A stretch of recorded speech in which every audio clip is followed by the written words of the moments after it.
minute edition of The Next Big Thing with me, Tara Lynch, and I am joined today by Chief Meteorologist at ABC News, Ginger Zee. Ginger, thanks for sticking around and hanging out with us. Sure.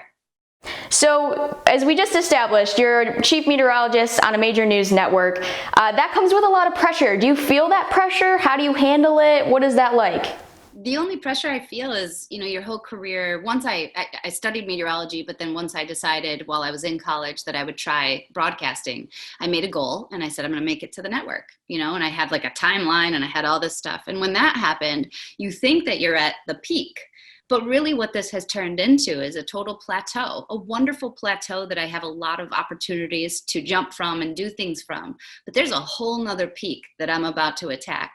And that's the thing that I've been climbing and trying to get on top of. And I think that happens throughout our lives, right? That's how we can look at everything. And it's how goal-oriented people work, but it's also, I've learned from the first climb to kind of turn around and take it all in once in a while along the way. And that's the plan for this next one. And I think the only pressure I feel is to make sure that that plan of my legacy of being, I grew up watching Mr. Wizard, then there was Bill Nye. I think the next woman who is a scientist and entertainer has to be a woman. I said the next woman. The next person who is that has to be a woman. I would love to be her. And if I've aged out or something, I want to be a part of the production of her. And I want kids to have, Doc McStuffins did wonders for Black children and Black women, especially in getting into medicine.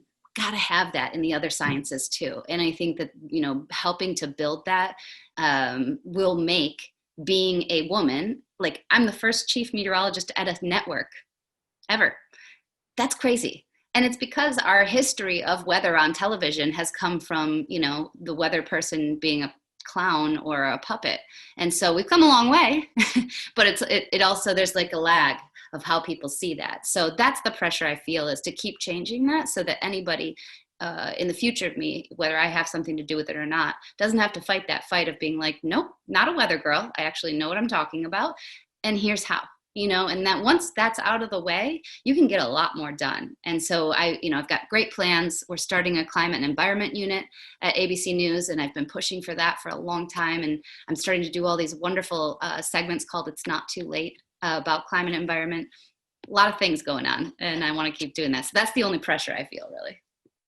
Of course, trying to continue to break those barriers and push through that glass ceiling. I think we can all kind of attest to that. But I want to switch gears. You've been traveling a lot recently. There have been a lot of Atlantic storms that are slamming our coasts, the Gulf Coast, the East Coast, and there's fires in California. You've been kind of all over the place. So what is it like reporting in the field during those storms, but amid a global pandemic? Yeah, it's different because I've been in pretty much every storm and natural disaster from Katrina on. And so it's not that those are new. Although this year we've had 4 landfalling hurricanes already, and we've already made it into the Greek alphabet, which has only ever happened once before since storms have been named. So we are in a unique year. Wildfires in California, Oregon, and Washington State have not only set unprecedented levels, but now we're approaching in California 4 times what was the record. When you beat a record, you usually beat it by 100,000 acres, maybe, if it's a big year. We're talking about the old record was 1.8 million. We're already above 5 or 6 million. Like, that's incredible. So this year, it was worth going to these disasters in the pandemic because natural disasters are an immediate threat, right? Not that COVID is not, but it's different. We are now 7 months into not, understanding everything, but understanding a bit more about this pandemic. It's interesting, though, to go around the country and see how it is perceived differently in different places, or how they are in different stages. And, it's become such a parallel to the science of meteorology and climate change that the science is there. I just had the lowest Arctic sea ice, second lowest, on record in the 42 years, but we also know that about 1,500 years, this is the most rapid decline of Arctic sea ice, and we know that. But there are always skeptics. There are always people who will say, nah, we have nothing to do with this. It doesn't have to do. And it's like, that's kind of like saying, no, a mask is not going to help protect us from coronavirus. So it's been really interesting to watch that as I've traveled, and the resistance to science, I think, is a fascinating topic of psychology. See how it all starts to wrap back together. Our whole conversation has really wrapped together. And before we go, just quickly, I know there's no typical day, but if you could describe your typical day at Good Morning America, let us hear it. Yeah, well, it's different every day, because if I'm on the West Coast doing a wildfire, I'm up at 1 or 1:30 in the morning, because everything's 3 hours early there. So it's 4 or 4:30 in the morning when I'm on the East Coast. And I usually gather myself and my thoughts. I've usually forecasted the night before with the evening models. And then I check in with my other meteorologists that I work with in the mornings. We plan what we're going to do for the show. I do promos starting at 6:15 a.m. Eastern time. And then for the next 3 hours, I'm on TV. And that's the funny part, is everyone's like, oh, you're done at 9? I'm like, no.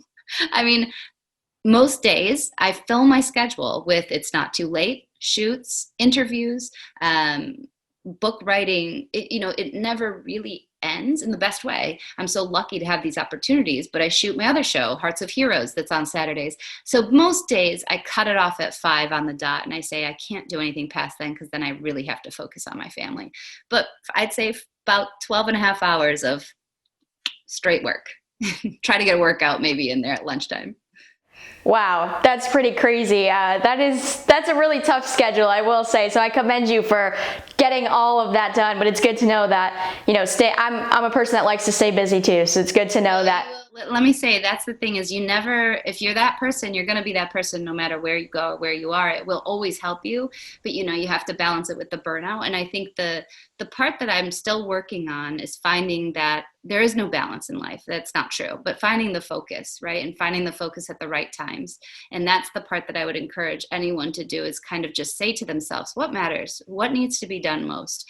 Can I build in an hour of peacefulness and groundedness into my day? Because that is the sit-up.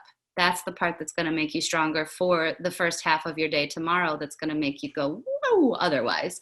And so I would encourage people to start that earlier than I did, because I think I'm starting to really figure it out. It's just that it came 40 years later.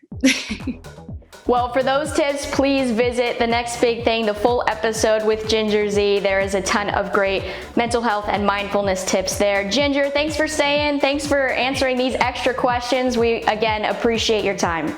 Good luck. Thanks.